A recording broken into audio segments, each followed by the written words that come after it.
sababa guyyaa takka karaa rabbii keessatti soommanteef Allahan jalla jalaalu ganna 70 ibiddarraa si fageessa siifi hortee ta'e ibiddarraa rabbi si haa fageessu.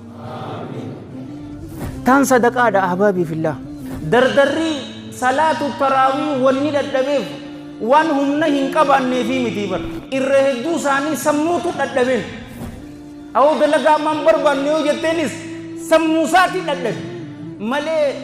dullacha amata 70 raka'aa 10 kana ta'amman tanaafaa billaahi aleek sumunallee miti barboota qara'uu jirtu ijoollee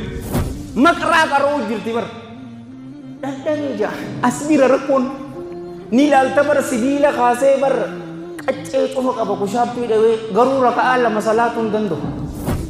as taayir dadhabbii jirti bakka tana injifadhuun awoo rabbii waliin nin danda'a mal